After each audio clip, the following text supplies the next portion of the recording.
Hello friends, welcome to my channel. मैं हूं अमन। आज हम बात करेंगे एलआईसी के बहुत ही फेमस सिप प्लान के बारे में। सिप का मतलब है सिस्टमैटिक इन्वेस्टमेंट प्लान, जिसमें कि आप अपना पैसा निफ्टी 50 और निफ्टी 100 में इन्वेस्ट कर सकते हैं। और आज जिस प्लान के बारे में हम बात करने वाले हैं, जिस कॉन्सेप्ट के बारे में हम बात करने वाले हैं, इसमें अगर आप महीने का सिर्फ 8,000 रुपया इन्वेस्ट करते हैं तो आप एक एक्सपेक्टेड फंड जो कि है 1,23,00,000 के आसपास अपने रिटायरमेंट फंड के रूप में बना सकते हैं। और इसमें खास बात यह है कि इसमें इन्वेस्टमेंट के साथ साथ आपको इंश्योरेंस का भरोसा भी मिलता है और एलआईसी जैसी कंपनी का विश्वास। तो चलिए वीडियो शुरू करते हैं। सबसे पहले बात करेंगे एलआईसी सिप की। तो देखिए, एलआईसी सिप यानी कि सिस्टमेटिक इन्वेस्टमेंट प्लान, ये एक ऐसा वे है जिसमें कि आप अपना पैसा एलआईसी के म्यूचुअल फंड्स में इन्वेस्ट कर सकते हैं। और ये एक डिसिप्लिन्ड और रिस्क फ्री इन्वेस्टमेंट है। अब एलआईसी सिप में जो इन्वेस्टमेंट हम करते हैं ना, सिंपल शब्दों में तो हम ये कहेंगे कि ये एक ऐसा वे है जिसमें कि आपको दोहरे फायदे मिल जाते हैं। अब ये जो दोहरे फायदे या डबल बेनिफिट है वो क्या है? इसमें आप सेविंग भी करते हैं और साथ ही साथ आपको इंश्योरेंस का भरोसा भी मिल जाता है, इंश्योरेंस की सुरक्षा भी मिल जाती है। अब अगर आप एलआईसी सिप में पैसा इन्वेस्ट करते हैं तो देखिए, इसके कुछ फायदे मैंने यहाँ पे बताए हैं। एक तो रेगुलरली आप पैसा इन्वेस्ट कर सकते हैं, यानी कि आपको बहुत सारा इकट्ठा पैसा जमा करने की जरूरत नहीं है ना। जो जॉब में लोग हैं, यंगस्टर्स हैं, जिनके पास एक साथ इकट्ठा पैसा नहीं है, तो उनके लिए सिप जो है ये बहुत अच्छी एक ऑप्शन है जिसमें कि आप रेगुलरली थोड़ा थोड़ा पैसा अपना इन्वेस्ट कर सकते हैं। सेकेंड बात भी इसी से रिलेट करती है कि जो इनिशियल इन्वेस्टमेंट है वो बहुत कम है। केवल 2,500 रुपए महीने से भी आप इसे शुरू कर सकते हैं। और इसमें जो मार्केट का रिस्क है वो भी कम रहता है, क्योंकि सिप है तो क्योंकि पैसा हम थोड़ा लगाते हैं स्टार्टिंग में। क्योंकि जब हम ज्यादा पैसा लगाते हैं तो मार्केट में ज्यादा स्प्रेड हो जाता है, तो पैसा अगर थोड़ा होगा तो मार्केट रिस्क भी जो है वो कम रहेगा। और कंपाउंडिंग का भी बेनिफिट इसमें मिलता है, पैसा हमारा कंपाउंड होता है और उससे हमें बेनिफिट ज्यादा मिलता है। तो इस तरह से अगर हम एलआईसी सिप चुनते हैं अपने इन्वेस्टमेंट के लिए, अपने फ्यूचर गोल्स को पूरा करने के लिए, तो ये एक अच्छी ऑप्शन हो सकती है। जैसा कि हमने वीडियो की स्टार्टिंग में बात की कि अगर आप एलआईसी सिप में पैसा इन्वेस्ट करते हैं तो आप अपनी जो इन्वेस्टमेंट है, अपना पैसा जो है वो निफ्टी 50 और निफ्टी 100 में इन्वेस्ट कर सकते हैं। पहले जान लेते हैं कि ये निफ्टी 50 और निफ्टी 100 क्या चीज है, होता क्या है। देखिए, निफ्टी 50 और निफ्टी 100 ये ऐसे इंडेक्स होते हैं जो भारत के नेशनल स्टॉक एक्सचेंज पर शीर्ष प्रदर्शन करने वाली कंपनीज के प्रदर्शन को ट्रैक करते हैं। मतलब जो टॉप परफॉर्मिंग कंपनीज है ना, उनके परफॉर्मेंस को ट्रैक करता है निफ्टी 50 और निफ्टी 100। ये ऐसे इंडेक्स है, ठीक है। अब इनमें जो निफ्टी 50 है ना, ये बाजार में या मार्केट में जो टॉप 50 कंपनीज हैं जो कि अच्छा परफॉर्म करती हैं, ये वो कंपनीज आ जाती हैं। और अगर नेक्स्ट 50 को ले लिया जाए तो वो हमारा बन जाता है निफ्टी 100। तो इस तरह से आप अपना जो पैसा है वो भारत की टॉप 50 और हम कह सकते हैं टॉप 100 कंपनीज में इन्वेस्ट कर सकते हैं। अब जानते हैं कि कौन सा ऐसा प्लान है जिसके थ्रू हम अपना पैसा निफ्टी 50 या निफ्टी 100 के थ्रू इन्वेस्ट कर सकते हैं।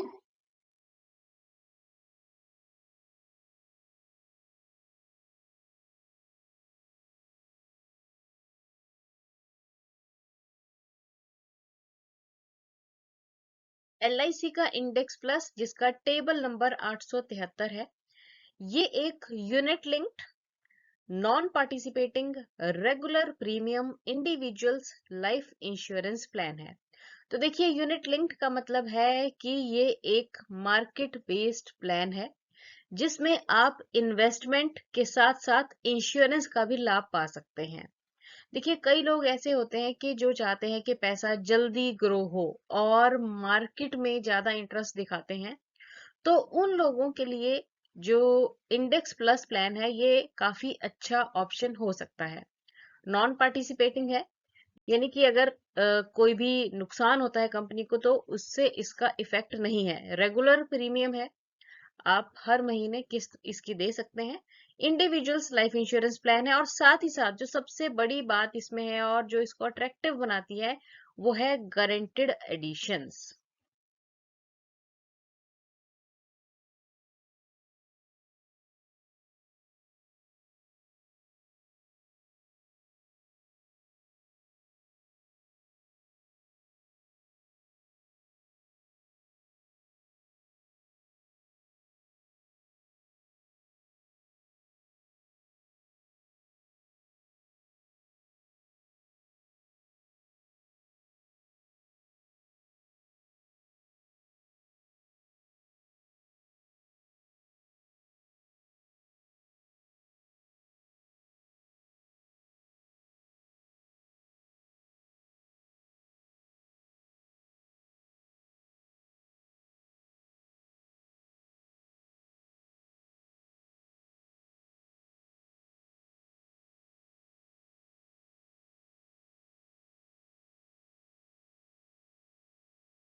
अब बात करते हैं एंट्री एज की।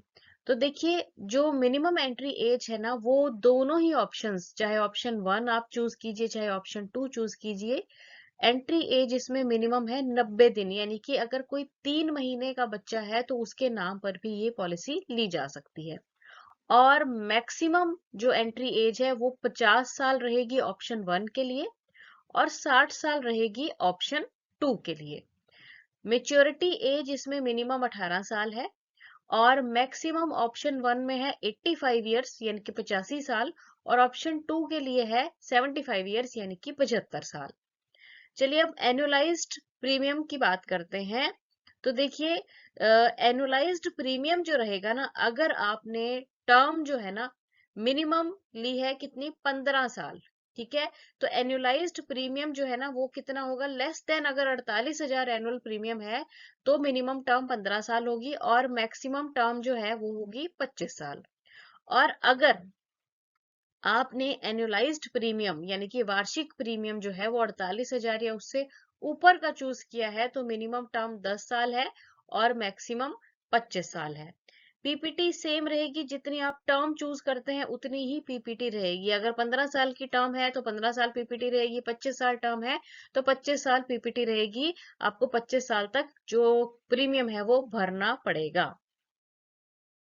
नेक्स्ट इसके कुछ एडिशनल फीचर्स हैं, क्योंकि यूलिप प्लान है तो इसमें कुछ जो चीजें हैं वो हमारे ट्रेडिशनल प्लान्स के कंपैरेटिवली डिफरेंट हो जाती हैं।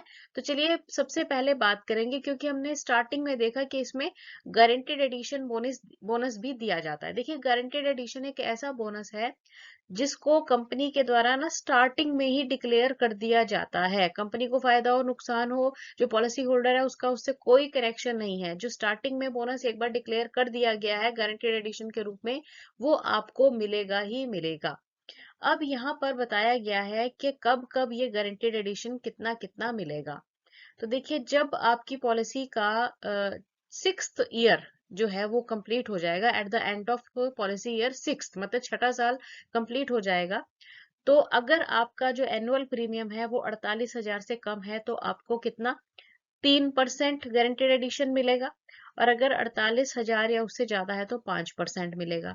सिमिलरली जब 10वां साल कंप्लीट हो जाएगा पॉलिसी ईयर का, तो 6% गारंटेड एडिशन है, किसमें, अगर प्रीमियम 48,000 कम है, 48,000 से कम है, और अगर 48,000 या उससे ज्यादा है तो 10% गारंटेड एडिशन मिल जाएगा। 15 साल कंप्लीट होने पे पहली ऑप्शन यानी कि 48,000 से कम है तो 12% गारंटेड एडिशन है, और दूसरी में 20% है। 20 साल कंप्लीट होने पे पहली ऑप्शन में है 15%, और दूसरी में कितना होगा, 25%। और जब 25वां साल कंप्लीट हो जाएगा पॉलिसी का, क्योंकि मैक्सिमम टर्म ही 25 साल है, तो अगर एनुअल प्रीमियम 48,000 से कम है तो 18% गारंटेड एडिशन मिलेगा, और अगर 48,000 या उससे ऊपर का एनुअल प्रीमियम है तो 30% गारंटेड एडिशन आपके पॉलिसी अकाउंट में डाल दिया जाएगा। अब इसमें जो राइडर है वो एक राइडर दिया गया है, एक्सीडेंटल डेथ राइडर। इसे भी आप जब प्लान लेना चाहते हैं तो इसे ले सकते हैं, इसमें प्रीमियम थोड़ा सा ज्यादा बढ़ जाता है। और लॉक इन पीरियड जो सभी हमारे यूलिप प्लान्स रहते हैं ना, उनमें लॉक इन पीरियड 5 साल का रहता है। देखिए, लॉक इन पीरियड का मतलब होता है कि इस दौरान आप अपना पैसा निकलवा नहीं सकते हैं, लॉक हो जाता है एक प्रकार से। पर अगर आप चाहे चाहे मतलब कोई ऐसा व्यक्ति है कि जिसको बहुत ही ज्यादा मुसीबत आ गई है, तो वो इस मतलब पैसे को निकलवा भी सकता है, पर उसके लिए उसके ना टैक्सेस वगैरह जो है वो कट जाते हैं, पैसा कम मिलता है, इतना ज्यादा नहीं मिल पाता है। देखिए, लॉक इन पीरियड रखने का ना कारण ही ये है क्योंकि जो पैसा है वो 5 साल में इतनी जल्दी ग्रो नहीं कर पाता है। लॉक इन पीरियड इसीलिए रखा गया है ताकि जो पैसा है वो आपका ग्रो करे। नहीं तो क्या होगा, अगर लॉक इन पीरियड नहीं है तो लोग एक एक दो दो साल के बाद ही निकलवा लेंगे। क्योंकि जब पैसा इन्वेस्ट किया जाता है ना अलग अलग कंपनीज में या अलग अलग जो फंड्स हैं, तो उनमें पैसा ग्रो होने में समय लगता है, टाइम लगता है, इसलिए ये लॉक इन पीरियड रखा गया है। अच्छा, अब यहाँ पे पार्शियल विड्रॉल की भी बात की गई है। पार्शियल विड्रॉल का मतलब है कि मान लीजिए आपको पैसा निकलवाना है, ठीक है, कभी जरूरत ही पड़ गई, तो आप 5 साल अगर पॉलिसी के आपके कंप्लीट हो जाते हैं, जैसे लॉक इन पीरियड कंप्लीट हो गया, तो उसके बाद आप अपना पैसा पार्शियली भी निकलवा सकते हैं। अब वो कितना कितना निकलवा सकते हैं तो वो यहाँ पे बताया गया है। देखिए, जब आपके पॉलिसी ईयर होगा छठे से लेके 10वां, ठीक है, तो आप अपना यूनिट फंड का कितना 15% पैसा जो है वो निकलवा सकते हैं, पार्शियली विड्रॉ करवा सकते हैं। 11वें से 15वें साल में 20%, 16वें से 20वें साल में 25%, ठीक है, और 21वें से 25वें साल में 30% जो है unit percent of unit fund आप जो है पार्शियली विड्रॉ करवा सकते हैं। अब इसके एडिशनल फीचर्स में ही आपको यहाँ पर स्विचिंग की भी सुविधा दी गई है। देखिए, स्विचिंग का मतलब क्या होता है कि जब हम पॉलिसी खरीदते हैं ना, तो हमारे पास ना 4 फंड्स की ऑप्शन अवेलेबल रहती है कि आप अपनी पसंद के हिसाब से फंड जो है वो चूज कर सकते हैं। Bond fund, secured fund, balanced fund और ग्रोथ फंड, अलग अलग तरह के फंड्स होते हैं। इनमें पैसा जो है वो अकॉर्डिंगली ग्रो करता है, क्योंकि कई जो फंड है वो सिक्योर्ड फंड है, सेफ रहते हैं। कईयों में क्या है कि थोड़ा जो हम कह सकते हैं कि मार्केट का रिस्क भी होता है। तो ये व्यक्ति की अपनी चॉइस पर डिपेंड करता है कि वो किस प्रकार के फंड में अपना पैसा इन्वेस्ट करना चाहता है।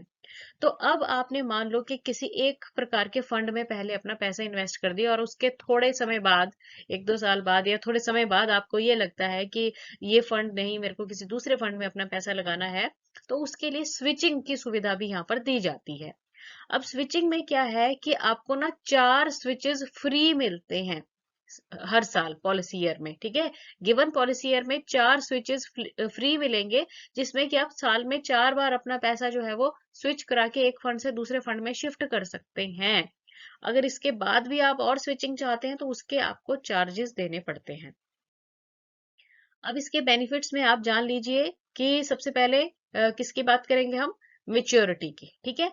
तो मेच्योरिटी में जब आपका जो पैसा है, मेच्योरिटी आएगी प्लान की, तो यूनिट फंड की जितनी भी उस समय वैल्यू होगी वो आपको पैसा जो है वो मेच्योरिटी के रूप में मिल जाएगा। अब डेथ बेनिफिट में अगर तो पॉलिसी जो है अभी date of commencement of risk से पहले अगर डेथ हो जाती है, ठीक है, तब तो जो भी यूनिट फंड की वैल्यू है वो जो है नॉमिनी को दे दी जाती है, ठीक है। और अगर डेथ कमेंसमेंट ऑफ रिस्क के बाद होती है, तो बेसिक सम एश्योर्ड या फिर यूनिट फंड वैल्यू या फिर जो total premium date of death तक कंपनी ने रिसीव किया है उसका 105%, मतलब तीनों में से जो भी वैल्यू ज्यादा होती है वो व्यक्ति के मतलब पॉलिसी होल्डर के नॉमिनी को डेथ बेनिफिट के रूप में दे दी जाती है। चलिए, तो आज का जो हमारा कॉन्सेप्ट है उसे अब हम एक एग्जाम्पल के साथ समझेंगे। अब स्क्रीन पर आप देख रहे हैं मिस्टर राहुल हैं, और इनकी जो एज है ना, ये है 30 ईयर, यानी कि 30 साल की इनकी आयु है। और ये इंटरेस्टेड हैं कि मैं अपना जो पैसा है वो सिस्टमेटिक इन्वेस्टमेंट प्लानिंग में ही इन्वेस्ट करूं। तो अब इन्होंने मंथली, अगर हम कहें 8,000 रुपए, तो इनका यहाँ पे ईयरली प्रीमियम मैंने शो किया है, जो कितना है, ये है 96,000 रुपए, ठीक है। तो 8,000 रुपए अगर महीने का हुआ, तो 12 महीने का कितना हो गया, ये 96,000 हो गया, ठीक है। और टर्म इन्होंने ली है 25 साल, क्योंकि देखिए आजकल मोस्ट ऑफ द जो जॉब्स हैं वो पेंशन लेस है, उनमें पेंशन नहीं है। तो अगर आप हर महीने अपना 8,000 रुपए इन्वेस्ट करते हैं तो अपने लिए अच्छा एक इन्वेस्टमेंट फंड जोड़ सकते हैं। तो जब देखिए 55 साल की इनकी एज हो जाएगी तो इनको अच्छा खासा जो है अपना पैसा मिल जाएगा। अब यहाँ पे ग्रोथ फंड में हमने फ्लेक्सी ग्रोथ जो है सेलेक्ट किया है। इनिशियल नेट एसेट वैल्यू है 10, और यहाँ पे मैंने वैसे एक्सपेक्टेड जो है ना LIC की वो 15 है नैव, पर मैंने यहाँ पे कितनी ली है, 12 ली है। ठीक है, 15 के साथ भी हम इसे चेक करेंगे। तो अगर हम ग्रोथ नेट एसेट वैल्यू जो है वो 12 लेते हैं, तो अब आप यहाँ देख सकते हैं कि ये पूरा कैलकुलेशन करके आ गया है। 2025 में 30 साल की एज में मिस्टर राहुल ने जो है अपना ईयरली प्रीमियम कितना, 96,000 रुपए, यानी कि मंथली 8,000 रुपए के लिए एक सिप स्टार्ट कर ली। ठीक है, अब शुरू के 5 साल तो लॉक इन पीरियड ही रहेगा, ये आप जानते हैं। उसके बाद गारंटेड एडिशन जो है जैसे कि कहा गया था वो आपके पॉलिसी अकाउंट में आपकी फंड वैल्यू में ऐड होता रहेगा। ठीक है ना, आप देख सकते हैं ये फंड वैल्यू में आपके गारंटेड एडिशन जो है वो ऐड हो रहा है। और 25 साल बाद कितनी एज हो गई इनकी, 54 एज हो गई, 54 साल की एज हो गई। जो पैसा इन्होंने इन्वेस्ट किया वो 24 लाख रुपया इन्वेस्ट किया, पर जो इनको टोटल रिटर्न, एक्सपेक्टेड रिटर्न मिल रहा है वो कितना मिल रहा है, 1,23,56,000 और 231 रुपए। मतलब एक्सपेक्टेड रिटर्न जो है अगर हम 12% की नेट एसेट वैल्यू लेते हैं तब ये है। अब नेक्स्ट हम चेक करते हैं कि जो इस समय बताया जा रहा है, जैसे LIC की जो नैव है वो कितनी है, 15% है, तो उसके हिसाब से हम चेक करते हैं कि इनका रिटर्न क्या मिलेगा। अब यहाँ पे हमने जो है नेट एसेट वैल्यू जो है LIC की जो कितनी ले ली है, ग्रोथ में 15 ले ली है। अब 15 के हिसाब से जो रिटर्न आएगा 25 साल के बाद वो कितना है, 1,97,00,000 रुपए। तो एक्सपेक्टेड आप कह सकते हैं कि 2 करोड़ के आसपास जो है रिटर्न मिल जाएगा। देखिए मैंने कम लेके 12% लेकर किया तो वो 1 करोड़ और 20-22 लाख के आसपास बन रहा था। पर जो दिया गया है, मतलब अभी जो रेट्स आ रही हैं 15%, तो उसके हिसाब से अगर हम देखें तो ये 1 करोड़ और 97 लाख रुपए का मेच्योरिटी जो है वो मिलेगी। तो इस तरह से आप देख सकते हैं कि बहुत अच्छा प्लान है। मतलब आप इन्वेस्टमेंट करने की सोच रहे हैं तो एक बार इसके बारे में भी अच्छे से सोचें, पूरा चेक कीजिए और उसके बाद आप इसमें इन्वेस्टमेंट कर सकते हैं। अगर वीडियो अच्छी लगी है तो चैनल को लाइक, शेयर और सब्सक्राइब जरूर कीजिए। और अगर आपकी कोई क्वेरी है या किसी भी टॉपिक पे आप कोई वीडियो देखना चाहते हैं तो मुझे कमेंट करके जरूर बताइए। Thanks for watching the video.